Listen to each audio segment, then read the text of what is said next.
अरिहन्ताणं नमो सिद्धाणं नमो आयिर्याणं नमो वज्झायाणं नमो लोये सौसाकूणं। पंच परमेष्टि भगवान की जय। अहिंसा परमो धर्म की जय। देवादिदेख जराट श्री मूल नायक पार्श्वनाथ भगवान की जय। अध्यात्म शिरोमणि आचार्य कुंद कुंद महाराज की जय। गुरुवर आचार्य श्री विद्यासागर जी महाराज की जय।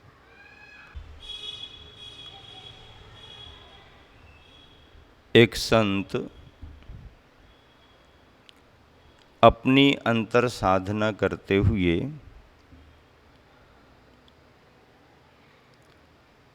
स्वाध्याय को कितना बल देता है,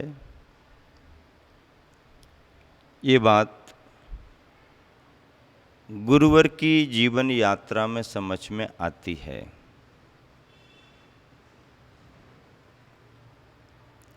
हमें ऐसा लगता है कि गुरुवर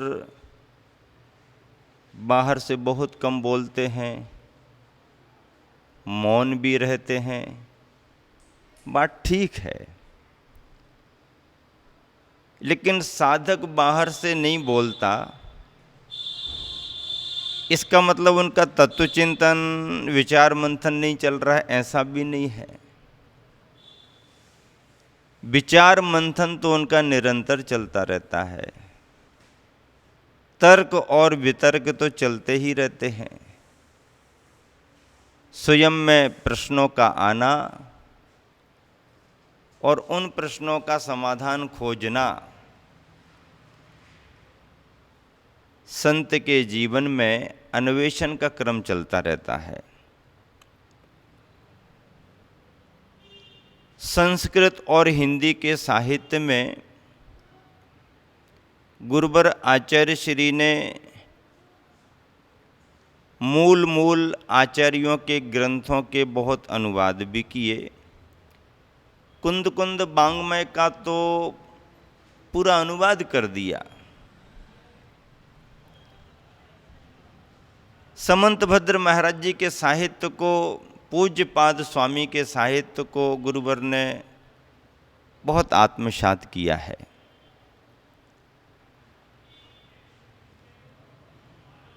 ग्रंथों के मूल का अनुवाद तो किया ही किया, स्वयं संस्कृत में साहित्य रचना भी की। स्वयं ग्रंथों के अनुवाद के साथ स्वतंत्र पद्यानुवाद भी किए हैं, स्वतंत्र काव्य रचनाएं भी की हैं। और इसीलिए गुरुवर ज्ञान के धनी माने जाते हैं। साधना की ऊंचाइयां गुरुवर के जीवन में जितनी गहरी हैं, साधना की ऊंचाइयां गुरुवर ने जितनी उच्च कोटि की प्राप्ति की है, ज्ञान की गहराई भी गुरुवर ने उसी हिसाब से प्राप्त की है। सुनीति शतक अपने आप में एक बहुत ही आनंददायी ग्रंथ है, और मैं तो इसको बार बार पढ़ता हूँ, आनंद के साथ पढ़ता हूँ, प्रेरणा लोगों को देता हूँ कि एक बार पढ़ो, तो एक बार उनके पद्यों का पाठ तो करो। कल के दिन सुखों की चर्चा चली थी। कौन सा सुख, कौन सी गति, कौन सी आभा, कौन सा ज्ञान श्रेष्ठतम है, एक नीति में बात रखी गई। अगली नीति में मति और गति को लेकर के बहुत अच्छा तालमेल सामंजस्य बताया। हमारी जैसी मति वैसी गति, जैसी गति वैसी मति, और गति और मति का अभाव यदि होगा तो फिर हमारे को पंचम गति सिद्ध गति की प्राप्ति होती है। बार बार मैं सोचता हूँ कि इतनी गहराई से गुरुवर की ये चिंतन, ये विचार कैसे आते रहते हैं। धर्म की भावनाओं में सिद्धांत और अध्यात्म का पुट, दार्शनिक गहराई, लोक व्यवहार के उदाहरण, सहज सरल भाषा में प्रतिपादन अपने आप में गुरुवर की प्रवचन कला का वैशिष्ट्य है। और ये वैशिष्ट्य सभी में सहज नहीं, ऐसा वैशिष्ट्य आना किसी संत साधक विशेष को होता है। आज की नीति में गुरुवर आचार्य श्री कह रहे हैं, जलाश्रिता मंजुल वीचि माला स्तंभाश्रितम तद्भौतम यथास्तु ज्ञानादयो ये विनयाश्रिता स्युः गुणास्तथा तेऽपि वृथान्यथा स्युः। जलाश्रिता मंजुल वीचि माला, बहुत अच्छी बात कही। जल के आश्रित जिस प्रकार मनोहर तरंगों की संतति होती है, जल में उठने वाली लहरों का आधार जल होता है। जल यदि नहीं है तो लहरों का जीवन नहीं है।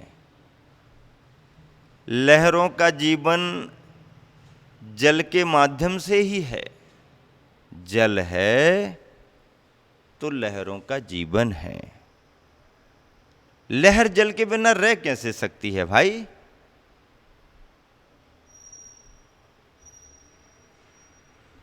अगली बात है, स्तंभों के आश्रित वह प्रसिद्ध प्रासाद यानी भवन होता है। भवन बहुत सुंदर है, लेकिन उस भवन का आधार क्या है? भवन का आधार स्तंभ है। स्तंभ है तो भवन है। पिलर नहीं है, खंबे नहीं है, स्तंभ नहीं है तो कोई भवन बनेगा क्या? भवन टिकेगा क्या? नहीं। स्तंभों के आश्रित भवन होते हैं। उसी प्रकार जो ज्ञानादिक गुण हैं, वे सभी ज्ञानादि गुण विनय के आश्रित होते हैं। विनय है तो ज्ञानादिक गुण हमारे पास हैं, और विनय नहीं है तो विनय के बिना सभी प्रकार के गुण व्यर्थ हो जाते हैं। विनय बड़ी महत्वपूर्ण है। जिस प्रकार मनोहर तरंगों की संतति जल के आश्रित है, जिस प्रकार स्तंभों के आश्रित प्रासाद भवन है, ठीक इसी प्रकार जीव के अंदर जो ज्ञानादिक गुणों का विकास होता है, ज्ञानादिक गुण हैं, वे सब विनय के आश्रित रहते हैं, अन्यथा उनमें कोई विशेषता नहीं। तीन बातें यहाँ पर आईं, और तीनों पर विचार करना इसलिए जरूरी है कि गुरुवर आचार्य श्री कह रहे हैं कि कुछ यदि है तो उसका आधार क्या है। आधार के बिना तो कुछ होता नहीं है। आधार आश्रय के बिना तो कुछ टिकता नहीं है। पानी को भी यदि टिकाना है तो बर्तन का आधार चाहिए, पात्र का आधार चाहिए, और अपने जीवन की योग्यता टिकानी है तो व्यक्ति में भी कोई पात्रता चाहिए। पात्र और पात्रता के बिना जीवन टिकता ही नहीं। गुरुवर आचार्य श्री ने मूक माटी में लिखा है कि पात्र है यानी बर्तन है तो पानी का जीवन टिकेगा, और अंदर पात्रता है तो प्राणी का जीवन टिकेगा।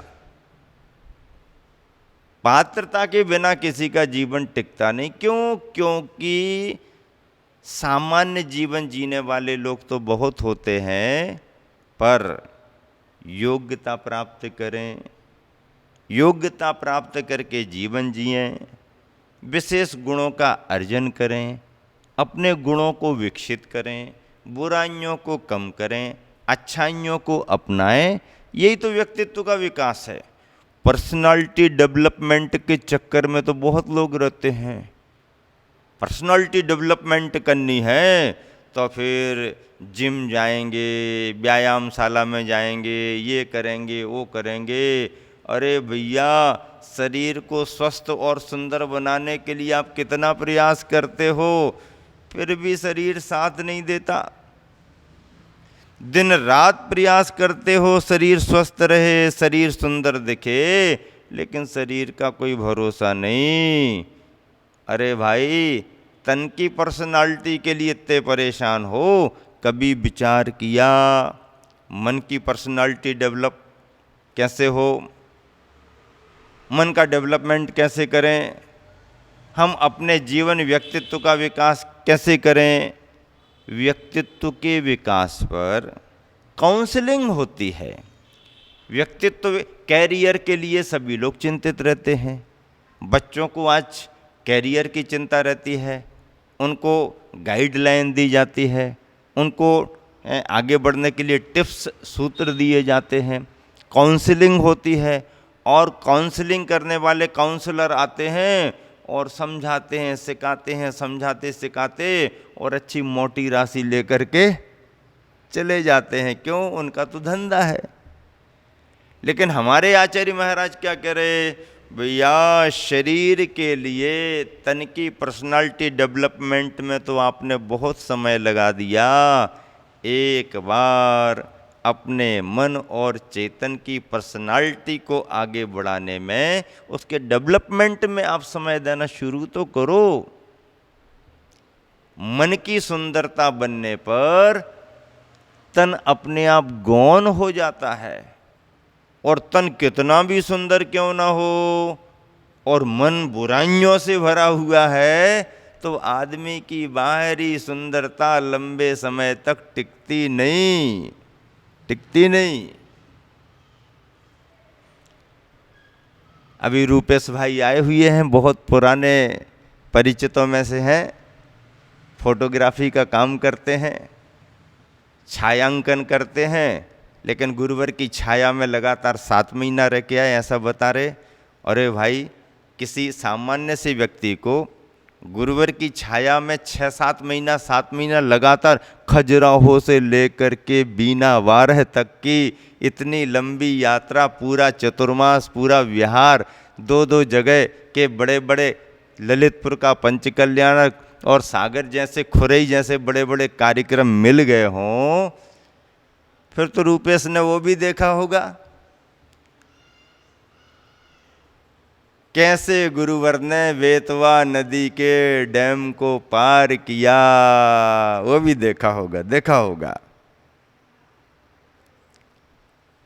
केवट बोले रे मोरी नैया तारे रे, वो भी देखा होगा। कैसे अद्भुत संस्मरण है गुरुवर के साथ के। आचार्य श्री के पास में क्या है? सुंदरता के लिए उन्होंने क्या उपाय किए? बाहर का कौन सा उनके पास में डेकोरेशन है? कुछ नहीं। नेचुरल जीवन है, स्वाभाविक जीवन है, फिर भी दमकती काया, चमकता चेहरा, चेहरे की ओजस्विता अपने आप में जादू का काम करती है। और ये सब ज्ञान और तपोबल का प्रभाव है। ज्ञान और तपोबल का प्रभाव है, मानना पड़ेगा। गुरुवर तप विरुद्ध हैं, ज्ञान विरुद्ध हैं, और ऐसी ज्ञान गहराई, तपस्या की ऊंचाई गुरुवर के साथ जुड़ी है कि क्षण भर का सानिध्य किसी को मिल जाए, पल भर की आत्मीयता किसी को मिल जाए, तो व्यक्ति धन्य हो जाता, निहाल हो जाता, समझता है कि पूरी जिंदगी की पूंजी हमारे लिए मिल गई। ऐसे गुरुवर ने अपनी नीतियों में कहा कि अच्छाइयों को अर्जित करना कठिन होता है, बुराइयां सहज आती हैं, हम नहीं भी चाहें तो बुराइयां आती हैं, और हम चाहें भी तो अच्छाइयां जल्दी नहीं आ पाती हैं। विहार करते हुए हम लोग जा रहे थे, गर्मी का समय था, रास्ते के किनारे किनारे हरे भरे लंबी कतार दूर तक लगी। अरे भाई क्या बात है, गर्मी का समय है, पेड़ पौधे मुरझा रहे हैं, सूख रहे हैं, जंगल सूख रहा है, फिर ये रोड के किनारे इतना हरा भरापन क्यों है, क्या है इसमें? तो कहने लगे महाराज जी ये तो पौधे लगे हुए हैं। काहे के हैं? महाराज जी ये बेशरम की झाड़ियाँ हैं। क्या कहता है? बेशरम की झाड़ियाँ हैं। बेशरम की झाड़ियाँ हैं, इतनी हरी भरी दिख रही, कौन लगाता है इनको? महाराज जी इनको कोई लगाता थोड़ी है, इनको लगाना नहीं पड़ता, ये तो अपने आप लग जाती हैं। अच्छा, फिर रख रखाव क्या करना पड़ता है? रख रखाव की क्या बात है, ये तो अपने आप आती हैं और फलती फूलती रहती हैं, तो भी तो फिर कोई देखरेख करता होगा, कोई नुकसान वगैरह पहुंचाते होंगे। बोले नहीं, इनको कोई नुकसान नहीं पहुंचाता। क्यों? जानवर आते जाते हैं। महाराज जी आदमी तो छोड़ो, जानवर भी इनको नुकसान नहीं पहुंचाते। क्यों?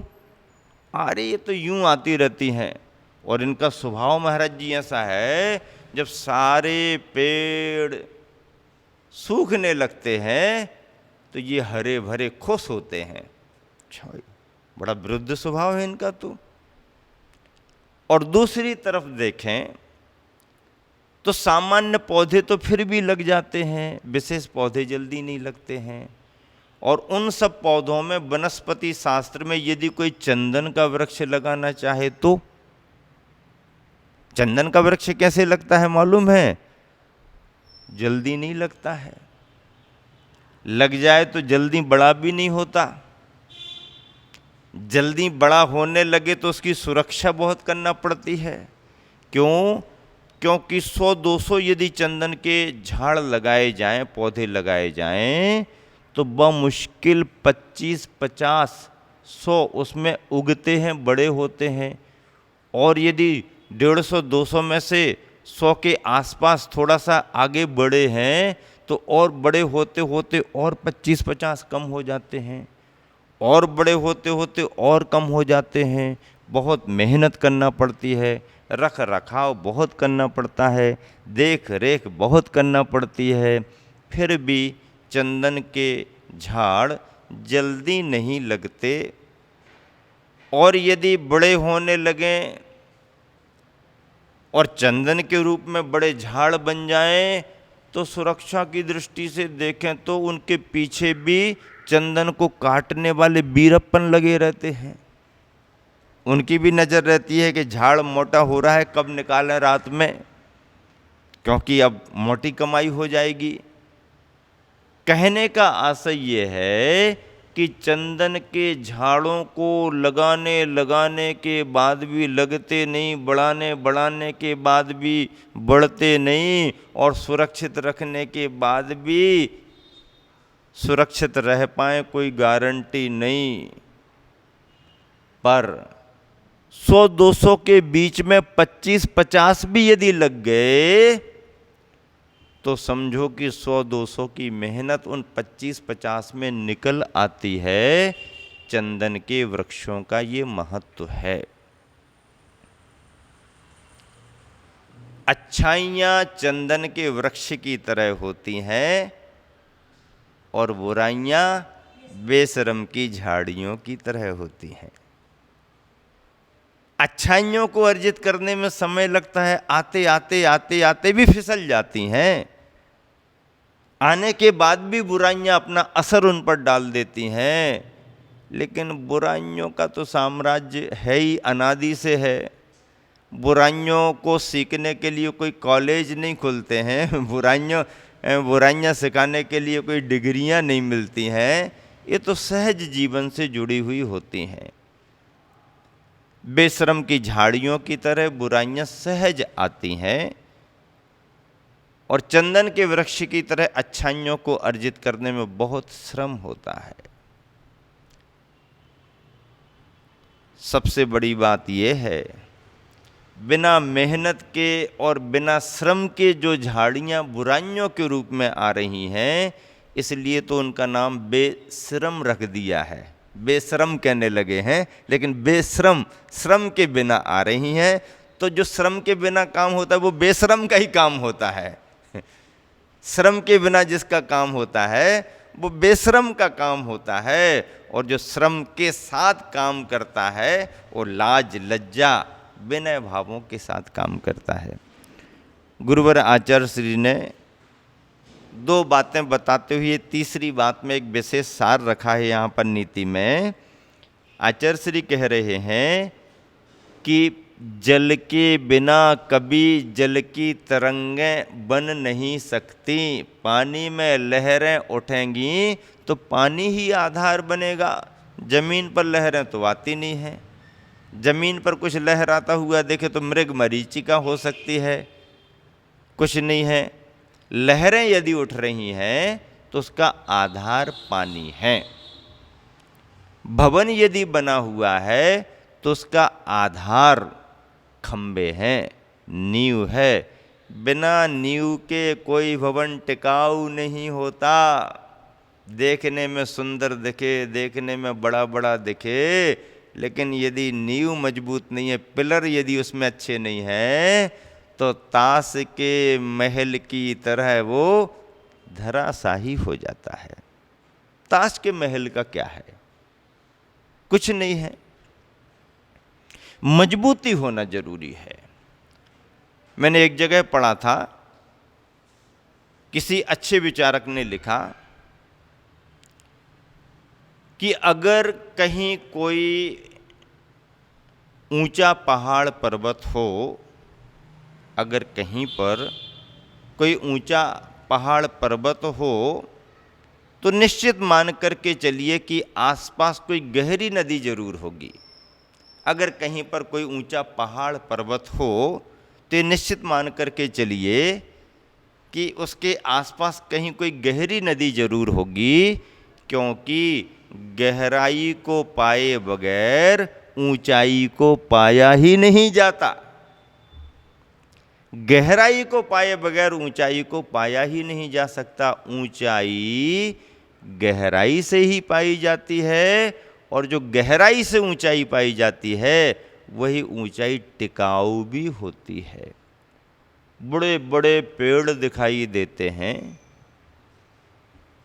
वो पेड़ आंधी तूफान में भी खड़े रहते हैं, तो किसके बल पर?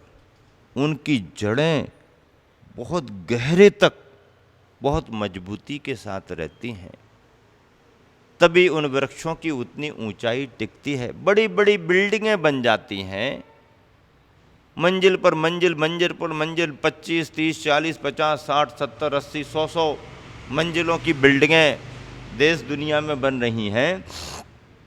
तो ये कैसे टिकती है? फाउंडेशन मजबूत होता है, फाउंडेशन मजबूत।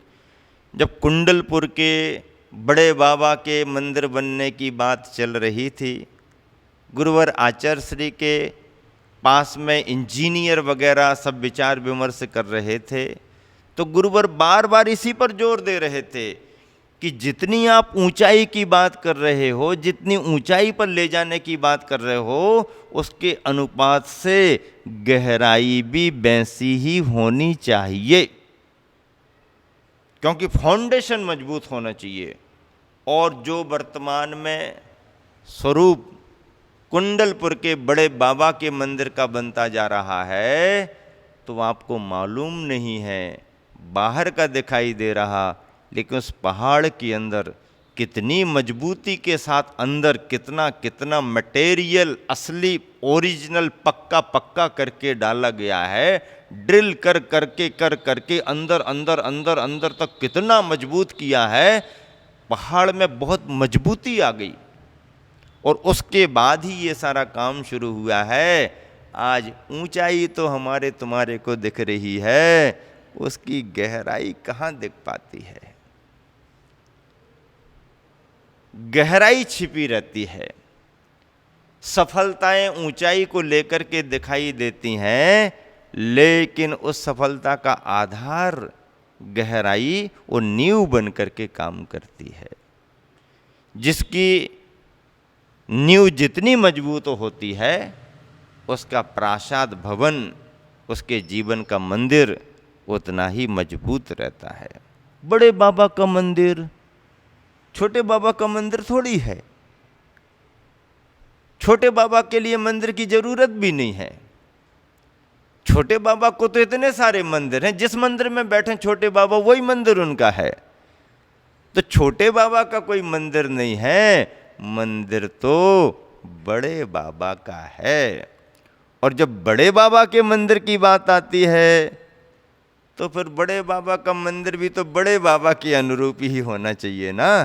हमारे गुरुवर आचार्य श्री बार बार यही तो कहते हैं, जब आप बाबा को बड़े बाबा कह रहे हो, बाबा को बड़े बाबा कह रहे हो, बाबा को बड़े बाबा कह रहे हो, तो बड़े बाबा का मंदिर भी बड़े बाबा के अनुरूप ही होना चाहिए।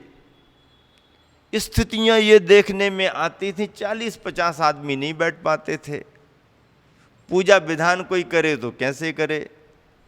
पर्व त्योहारों पर इतनी भीड़ हो जाती कि अंदर घुसना मुश्किल हो जाता। आचार्य श्री के चतुर्मास होते हैं तो आचार्य श्री को दर्शन करने के लिए भी कई बार जगह नहीं मिलती, तो बाहर से करके ही चले जाते।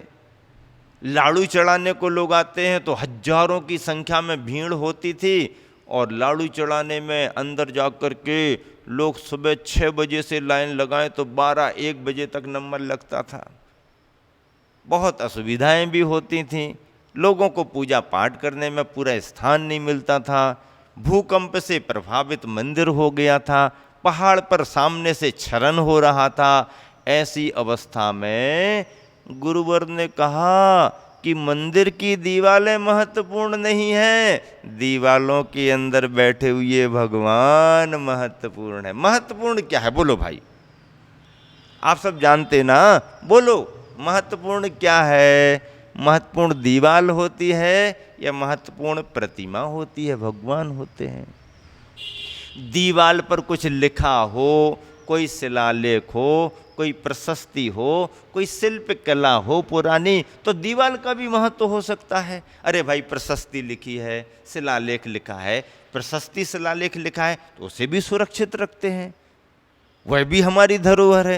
लेकिन सामान्य से यदि पत्थर लगे हैं और पत्थरों में कुछ भी नहीं है, तो सामान्य दीवाल हो गई सुरक्षा की। अब वही दीवाल धराशायी हो रही है, उसी दीवाल में क्रैक्स आ रहे हैं, तो फिर सुरक्षा किसकी करें।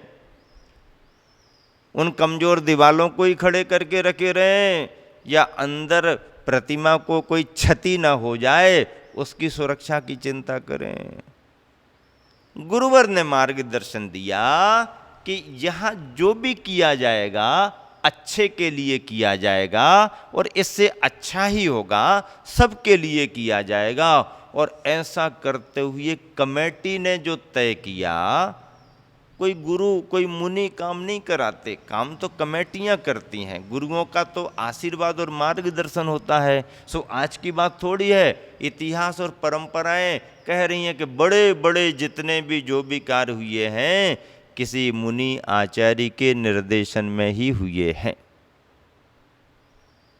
श्रवणबेल गोला बाहुबली की मूर्ति बनी तो प्रारंभ से ही आचार्य नेमिचंद महाराज का मार्गदर्शन रहा।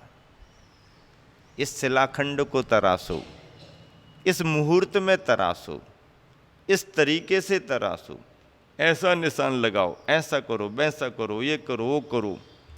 और करते करते करते करते करते करते करने वाले के मन में भाव आने लगा। आचार्य महाराज तो मार्गदर्शन देते रहे, लेकिन माँ का सपना पूरा करने के लिए जो आगे बढ़ा चामुंडराय, तो जब प्रतिमा बन के तैयार हो गई तो उसके मन में आया, ओहो मेरे द्वारा दुनिया में एक अद्भुत काम हो गया है, बड़ा काम हो गया है। और उसके मन में अहंकार का भाव भी अंदर अंदर कहीं आ गया। परिणाम क्या निकल गया?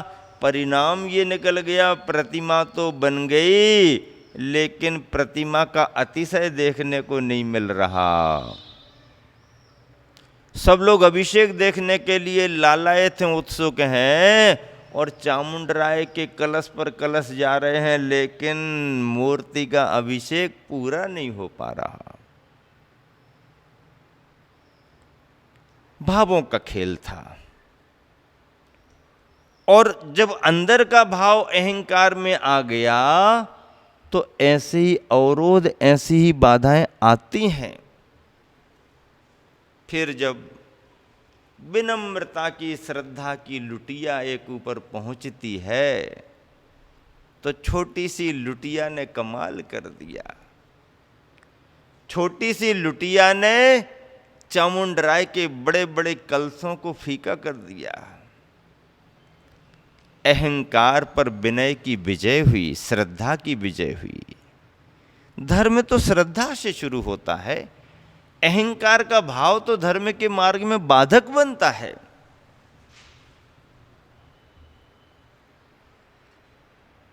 गुरुवर आचार्य श्री बार बार कहते हैं कि बड़े से बड़े काम भले ही हो जाएं, पर मन में बड़प्पन का भाव नहीं लाना, मन में अहंकार ममकार का भाव नहीं लाना, तो तुम्हारा कर्तव्य समय सार जैसा हो जाएगा कि कार्य तो पूरा हो गया, कर्तव्य मान करके किया, बाकी कुछ नहीं। और बड़े बाबा की प्रतिमा को विराजमान करते समय भी कई लोग आश्चर्यचकित हो रहे थे, आशंकित भी हो रहे थे, चिंताएं भी हो रही थीं, प्रसन्न भी हो रहे थे। आगे क्या होगा इसकी उथल पुथल मची हुई थी, लेकिन गुरुवर आश्वस्त थे, जो होगा सही होगा, क्योंकि भाव सही हैं, समय की मांग है, समाज की धरोहर है, जिन शासन का काम है, काम हमारा तुम्हारा नहीं है, काम बड़े बाबा का है। आचार्य इसलिए बार बार कहते, बड़े बाबा का काम है तो बड़े बाबा ही कराएंगे, हम और तुम कौन होते करने वाले। और जब बड़े बाबा की प्रतिमा उठ करके जा रही थी, तो जाने के कई महीनों पहले आचार्य ने कह दिया, चिंता मत करो, बड़े बाबा की प्रतिमा फूल की तरह उठ करके जाएगी, फूल की तरह। कितने विश्वास से भर करके गुरुवर ने कहा था, जो महीनों पहले कहा था, बरसों पहले कहा था, उसे लाखों लोगों ने देखा, आंखों से देखा, लाखों लोगों ने देखा, आंखों से देखा, पूरे देश ने सुना, पूरी दुनिया ने महसूस किया। गजब की बात है, गजब की बात है। 15 फीट ऊंची प्रतिमा सामान्य बात नहीं, 1500 वर्ष पुरानी प्रतिमा सामान्य बात नहीं। बाहुबली भगवान की प्रतिमा 1025-30 वर्ष हुए होंगे, 35 वर्ष हो गए होंगे, क्योंकि 981 ईस्वी सन में प्रतिष्ठा हुई, 1981 में 1000 वर्ष हुई, तो उसके बाद और मिला लो, तो उसको 1000 वर्ष और कुछ वर्ष हुए। लेकिन बड़े बाबा की प्रतिमा को बने 1500 वर्ष से भी ज़्यादा हो गए। इतनी पुरानी प्रतिमा, इतनी प्राचीन प्रतिमा, यक्ष रक्षित प्रतिमा, दैवी शक्तियों से जुड़ी हुई प्रतिमा, अतिशय चमत्कारों से जुड़ी हुई प्रतिमा, और उस प्रतिमा को कोई उठाए, संभव है क्या? कोई हाथ लगाए संभव है क्या? सामान्य व्यक्ति के बस की बात थी क्या? नहीं, सामान्य व्यक्ति के बस की बात नहीं थी। गुरुवर ने कितने कितने वर्षों तक तपस्या और साधना की है, बड़े बाबा के नाम की मालाएं फेरी हैं, पूरे संघ ने मालाएं फेरी हैं, तब कहीं जाकर के इतना बड़ा कार्य निर्विघ्न रूप से सानंद संपन्न हुआ है। निर्विघ्न और सानंद संपन्न हुआ है। ये इस युग के लिए, दिगंबर जैन समाज के लिए और हम सब के लिए गर्व और गौरव की बात है। गर्व की भी बात है, गौरव की भी बात है, क्योंकि प्रतिमा जिस जगह पर विराजमान हुई है और जो मंदिर बन रहा है, हजारों हजार साल के लिए, हजारों हजार साल के लिए जिन शासन सुरक्षित हो गया, बीतरागता की प्रतिमा सुरक्षित हो गई, बीतरागता का आयतन मंदिर बन रहा है, इतने अच्छी नक्काशी और शिल्प के साथ बन रहा कि लोग जब देखते हैं तो दंग रह जाते हैं, आश्चर्यचकित हो जाते हैं। आज भी इस समय ऐसा बन सकता है क्या? बन रहा है। दिगंबर जैन समाज का पुण्य है, सारी समाज की धरोहर है, पूरे देश की धरोहर है। प्रबंध के रूप में कोई समाज, कोई कमेटी सब करती है, पर धरोहर तो पूरी समाज की मानी जाती है, बीतरागता तो पूरी समाज की है। तो गुरुवर आचार्य श्री का कहना है कि बिना नींव के, बिना स्तंभों के कोई भवन टिकता नहीं है, नींव मजबूत करो भैया। आज तो ऐसा है कि ऊपर की चमक धमक दिखाई दे रही है, अंदर खोखला खोखला पड़ा हुआ है। जितनी पूंजी है सब ऊपर ऊपर लगाने में लगे हैं, अंदर कुछ है ही नहीं। आचार्य महाराज कहते हैं कि ऊपर की चमक धमक दिखे ना दिखे कोई ज्यादा लेना देना नहीं, फाउंडेशन मजबूत होना चाहिए। साधना और स्वाध्याय के बल पर जीवन में मजबूती आती है और उसका परिणाम धर्म की प्रभावना के रूप में सब तरफ देखने को मिलता है। विनय के बिना ज्ञानादिक सब गुण बेकार हैं।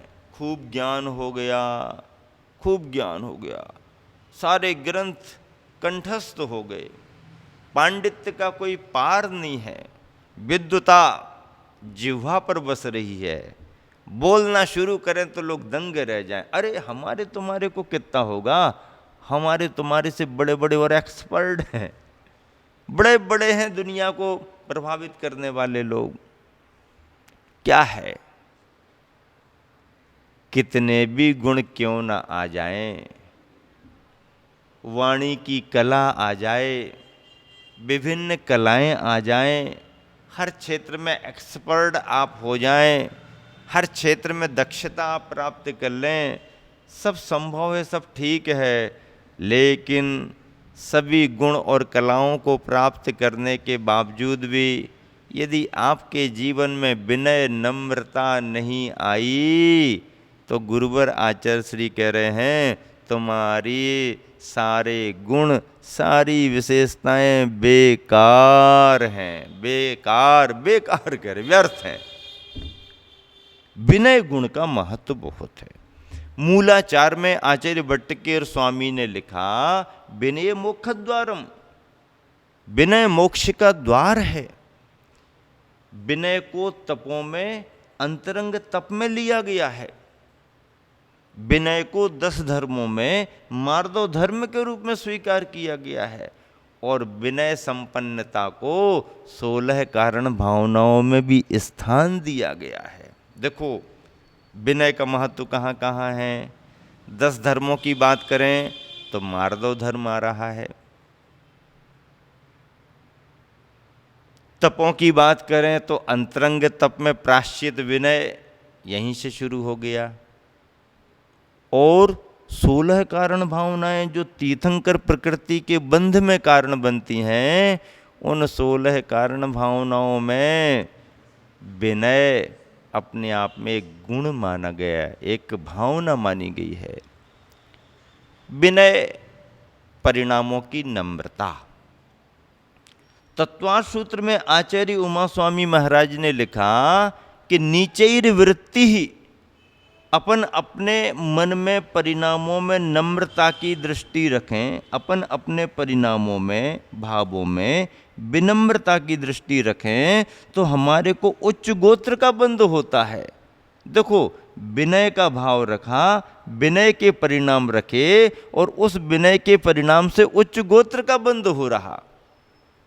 उच्च गोत्र का बंध, हम झुक रहे हैं और हमें हमारा कर्म ऊपर उठा रहा। हम झुकने का भाव कर रहे हैं, हमें हमारा कर्म ऊपर उठा रहा। हम जितने जितने झुकेंगे, सहजता से, सरलता से, अपने मन से बड़ों के प्रति, भगवान के प्रति, जिनवानी के प्रति, गुरु के प्रति, अपने से गुणों में जो ज़्यादा हैं उनके प्रति यदि हम विनयवान होते हैं, नम्रता का व्यवहार करते हैं, मृदुता का भाव रखते हैं, तो हम जितना जितना अपना व्यवहार विनम्र करेंगे, बड़े लोगों को रिस्पेक्ट देंगे, सम्मान देंगे। सम्मान देने से कोई छोटा नहीं होता, बल्कि उसकी अच्छाइयों से उसकी प्रशंसा होती है, उसके व्यक्तित्व का विकास होता है। रिस्पेक्ट तो देना, आज रिस्पेक्ट देना लोगों ने बंद कर दिया। हम कोई छोटे थोड़ी हैं, हम भी तो बड़े हैं। अरे अड़ोसी पड़ोसी तो छोड़ो, आपस में भाइयों में भी कमी आ गई, मित्रों में भी कमी आ गई, और यहाँ कमी आ गई सो आ गई। अब तो माता पिता के प्रति बहुमान देने में लोगों को संकोच होता है।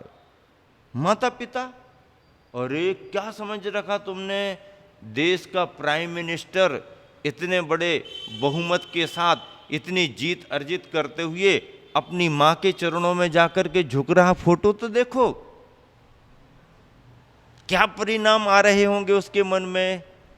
इतना सब होने के बाद अपने से बड़े बुजुर्गों का आशीर्वाद लेने गया, संरक्षक, मार्गदर्शक, पिता तुल्य मान करके उनके पास आशीर्वाद लेने गया। और जिस जननी ने उसे जन्म दिया है, इस समय इतना सब कुछ पुण्य वैभव होते हुए भी पूरा देश, पूरी दुनिया जिसके नाम का और काम का लोहा मानने को आज तैयार हो रही है, वह गया तो अपने घर जाकर के, उसका घर तो है ही नहीं, वो तो कहता हमारा देश ही हमारा घर है, लेकिन जिस माँ ने जन्म दिया उस माँ का आशीर्वाद लेने को जा रहा है। ये भारतीय संस्कृति है। यही विशेषताएं व्यक्ति के व्यक्तित्व को प्रभाव डालती हैं। आज कौन पूछता है। और ऐसे राजनीति के माहौल में राजनीति के माहौल में माता पिता भाई बहन कुछ नहीं चलते हैं। कहते ना, पैसा और धन पैसा में, बाप बड़ों ने भैया सबसे बड़ो रुपैया। जब ये हैं तो सब अपने हैं, और इसमें थोड़ी कमी आगे पीछे हो जाए, भैया बाद में देखेंगे, भैया बाद में मिलना, हाँ भैया बाद में मिलना। ये दुनिया है, वो राजनीति है। लेकिन राजनीति में भी यदि कोई ऐसा करता है तो उसने जीवन को समझा है, जीवन के तत्वों को समझा है, जीवन के सार को पकड़ा है। देश सेवा अपनी जगह है, पर धर्म और भारतीय संस्कृति की परंपराएं किस तरीके से आगे बढ़ सकती हैं। हजार बातें बोल करके भी जो हम प्रभाव नहीं डाल सकते, वो बिन बोले अपने विनम्रता के व्यवहार से डाल सकते हैं। आचार्य विद्यासागर जी महाराज जी ने अपने जीवन में किया क्या। स्वयं आचार्य श्री कहते हैं कि मेरे को तो भाषा भी नहीं जमती थी, इतना सब संस्कृत का पढ़ना भी नहीं आता था, लेकिन मैंने तो केवल गुरु की सेवा की, गुरु की विनय की, गुरु की सेवा विनय, और विनय सेवा विनय सेवा विनय सेवा का ही ये फल है कि आज जो कुछ भी दिख रहा है वह गुरु की सेवा का फल है, गुरु की विनय का फल है। ऐसे गुरुवर की सेवा और ऐसे गुरुवर की विनय ने आज आचार्य श्री को जो जितने विनयशील बने, जितना विनम्र व्यवहार उन्होंने किया, उसका परिणाम आज आचार्य श्री का व्यक्तित्व हमारे तुम्हारे बीच में अद्भुत बना हुआ है, अद्भुत बना हुआ है। आचार्य श्री स्वयं कहते हैं मैं समझ ही नहीं पा रहा हूं कि ये सब हो क्या रहा है।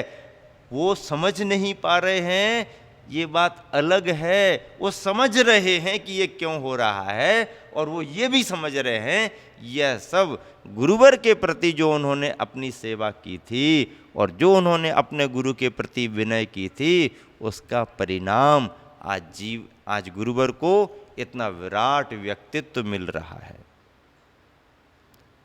विनय के बिना कुछ भी संभव नहीं। हम लोग तो प्रतिदिन प्रतिदिन प्रतिदिन सुबह शाम दिन में कितनी बार अपने गुरु का स्मरण करते हैं। परंपरा से हर निर्ग्रंथ मुद्रा मुनि गुरु माने जाते हैं। सुबह हो शाम हो अपने ख्याल में निर्ग्रंथ मुद्रा आनी चाहिए। निर्ग्रंथ मुद्रा का कितना महत्व है। निर्ग्रंथ मुद्रा ही मोक्ष मार्ग का सच्चा सार है।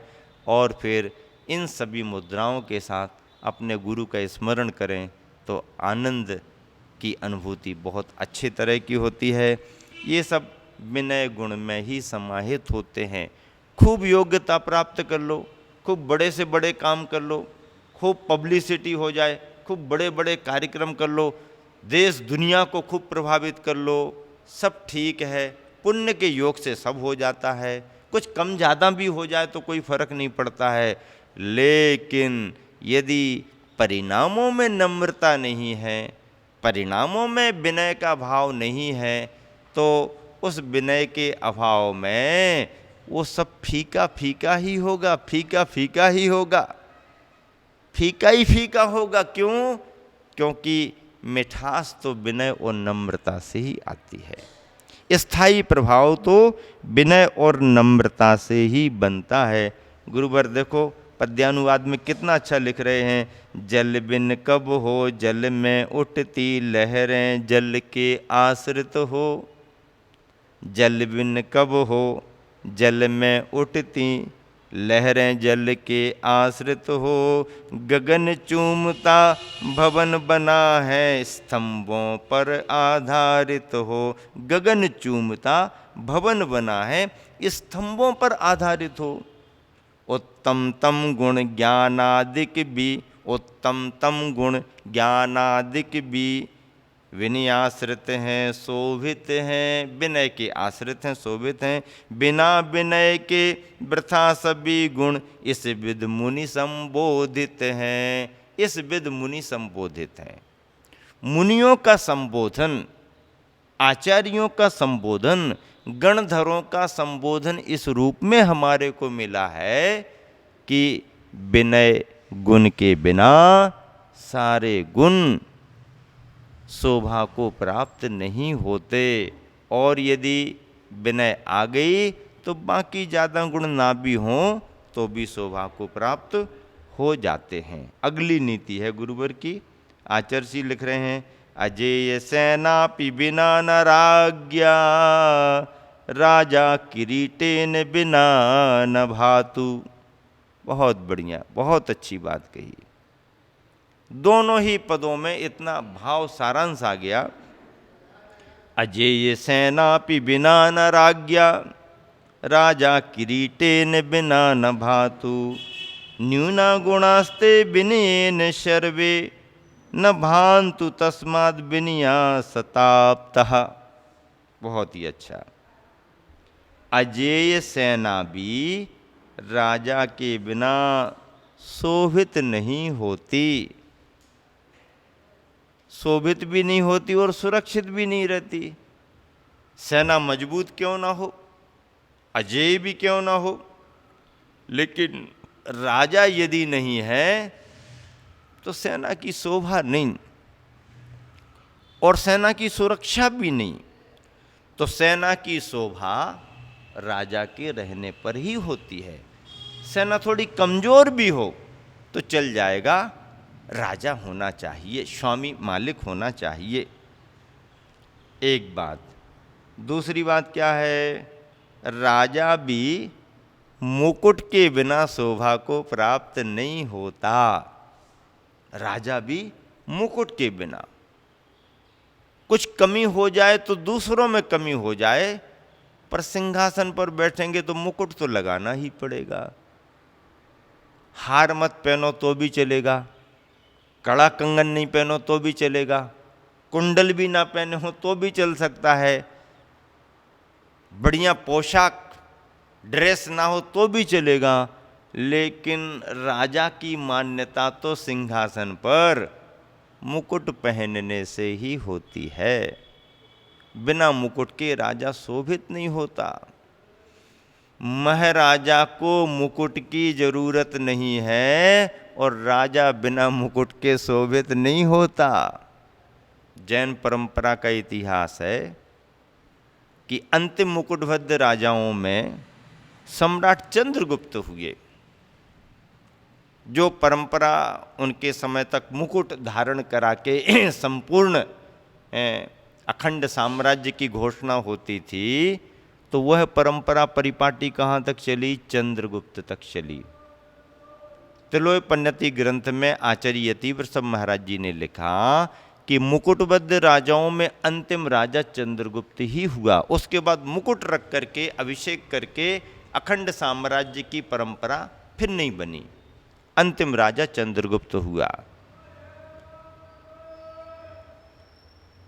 जिस समय वैराग्य के उसके भाव आए, दीक्षा लेने को तैयार हुआ, तो उसने सबसे पहले अपना मुकुट गुरुवर भद्रबाहु के चरणों में रख दिया,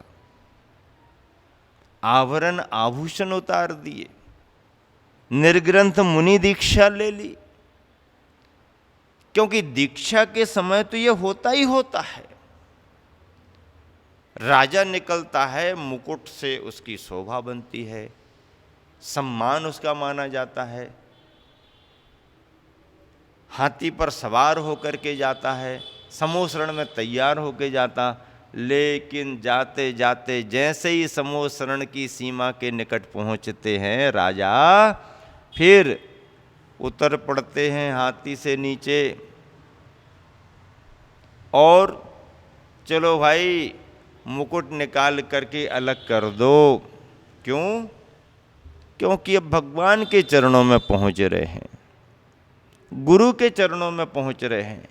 मान सम्मान के प्रतीक मुकुट को चरणों में रख दो, नीचे रख दो। ये परंपराएं हैं, ये विनय गुण है। और ऐसा विनय गुण देवशास्त्र गुरु के प्रति होता है तो सम्यक दर्शन की भूमिका मानी जाती है। सम्यक दर्शन की भूमिका देवशास्त्र गुरु के प्रति।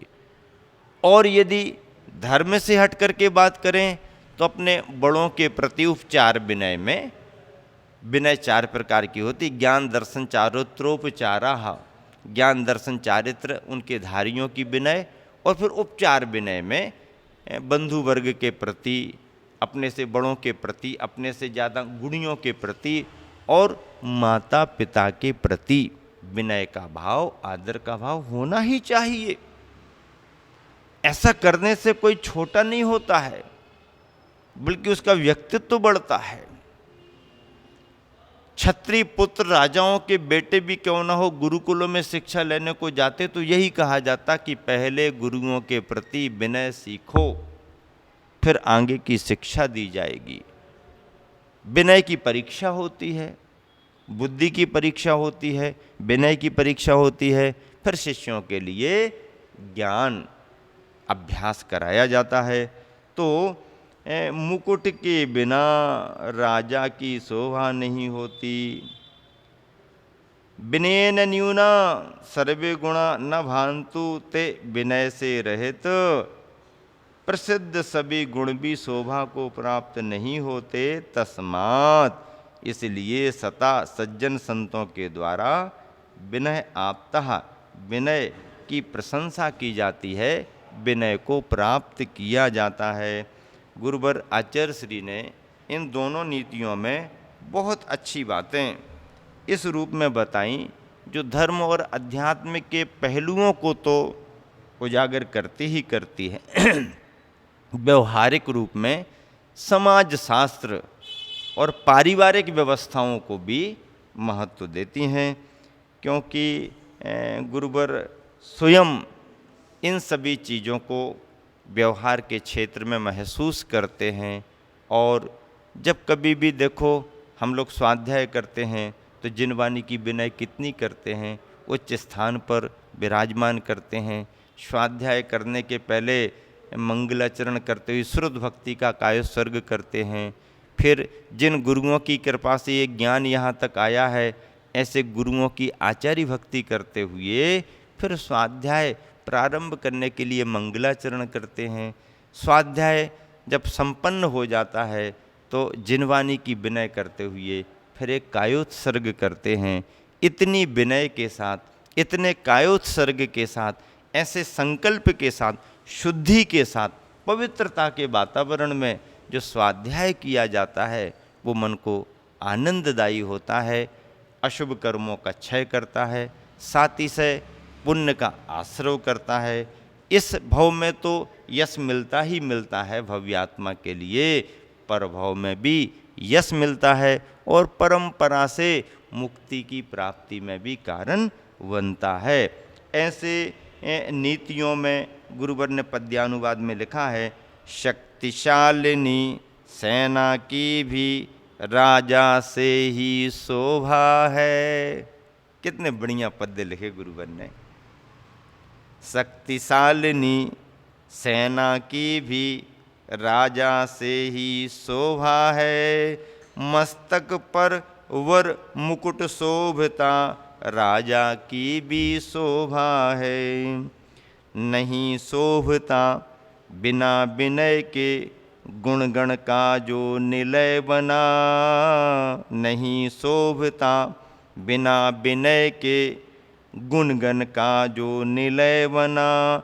इसीलिए बस शुद्धि जनों से पूजा जाता विनय घना। विनय की पूजा होती है। ये पद ऐसे गूंजते हैं कानों में, क्योंकि आचार्य श्री के मुख से सुने हैं हम लोगों ने। जिस समय इनका लेखन हो रहा था, आचार्य श्री समय समय पर संघ को सुनाते, कभी संस्कृत का की कोई नीति, और पद्यानुवाद तो जब सुनाते हैं आचार्य श्री तो कंठ में मधुरता है, लालित तो उनके स्वभाव में है, और जब वो विभोर होकर के अपने भावों में लय के साथ पाठ करते हैं तो हम लोग तो मंत्र मुग्ध रह करके सुनते रहते, आनंद आता। अर्थ भी बताते कभी कभी प्रसंगानुसार, जब जैसा जिसका भाग्य, जब जैसा वातावरण हो। आचार्य श्री मुक्त कंठ से साहित्य की विधाओं में खूब लाभ दिया है, खूब लाभ हम लोगों ने लिया है। और वही सरस्वती जो गुरुवर की कृपा से मिली है, जो भी मिली है, ज़्यादा मिली है ऐसा तो मुझे अभी तक पता नहीं है, लेकिन जो भी मिली है, जितनी मिली, समुद्र के बराबर ज़रूरत भी नहीं, बहुत ज़्यादा मिले ऐसी भी कोई अपेक्षा नहीं, पर जितना भी मिला, जो भी मिला, अपने क्षयोपशम से, अपनी क्षमता से जितना भी अर्जित किया, आज आनंद ही आनंद है, बहुत आनंद है। जरा भी कोई विकल्प नहीं, जरा भी कोई चिंता नहीं, क्योंकि गुरुवर ने बड़े बड़े ग्रंथों का अनुभव करके, पारायण करके, पढ़कर पढ़ा करके जो सार नवनीत निकाला है, और अपनी लेखनी से संस्कृत में, अपनी लेखनी से पद्यानुवाद में, अपनी लेखनी से हिंदी साहित्य जगत को जो समृद्ध किया है, आज हम लोग पढ़ पढ़ करके धन्य हो रहे हैं। गुरुवर 50 वर्ष साधना के पार करके आगे बढ़ रहे हैं, और हम सब उनका गुणगान करते हुए उनकी जीवन यात्रा के व्यक्तित्व कृतित्व को निरंतर सुन रहे हैं, समझ रहे हैं, और उनके द्वारा सृजित साहित्य को भी पढ़ पढ़ करके उन साहित्य की विशेषताओं का आनंद ले रहे हैं। निश्चित ही हम और आप सब भाग्यशाली हैं।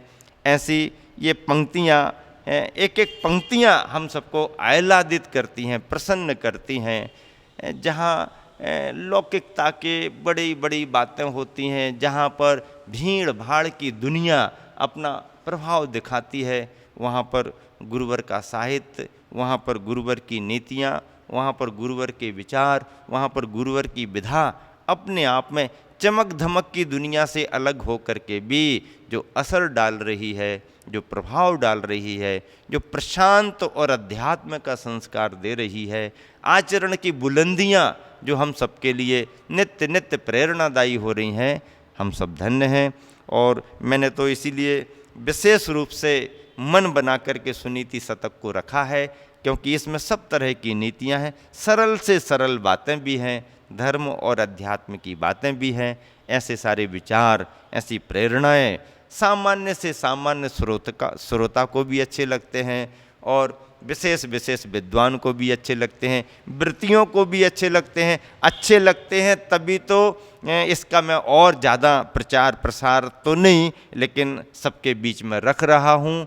और जो सुन रहे हैं, जो समझ रहे हैं, वो बार बार समाचार भेज रहे कि महाराज जी जो आप रख रहे हो वो क्रम बहुत अच्छा लग रहा है और इस क्रम को आप निरंतर आगे बढ़ा करके रखें, क्योंकि आचार्य श्री पर गुणगान तो बहुत हो रहा, पर आचार्य श्री के साहित्य की विशेषताओं को बतलाने के लिए कोई ऐसा एक क्रम, कोई एक ऐसा अभी तक बना नहीं। और मैंने इस बात को पकड़ लिया कि आचार्य श्री की प्रशंसा और आचार्य श्री का गुणगान तो हमारा अपना एक धर्म ही है, शिष्य के नाते धर्म है, भक्ति अपना धर्म है ही, तो वो तो कर ही रहे हैं। लेकिन उन्होंने श्रम पुरुषार्थ पूर्वक साहित्य में क्या क्या विशेषताएं रखी हैं, साहित्य को कैसे सृजित किया है, उनके साहित्य और साहित्य में जो प्रारंभिक जो बहुत अच्छे से समझने की विषय हैं, उनको समाज के बीच में रखा जाना चाहिए।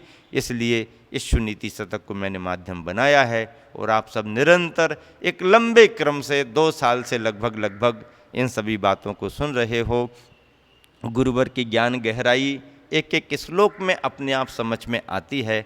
आज ये छप गए हैं ग्रंथ, इतनी शुद्धता से हमारे सामने उपलब्ध हैं, तो हमें बहुत आसान हो गए।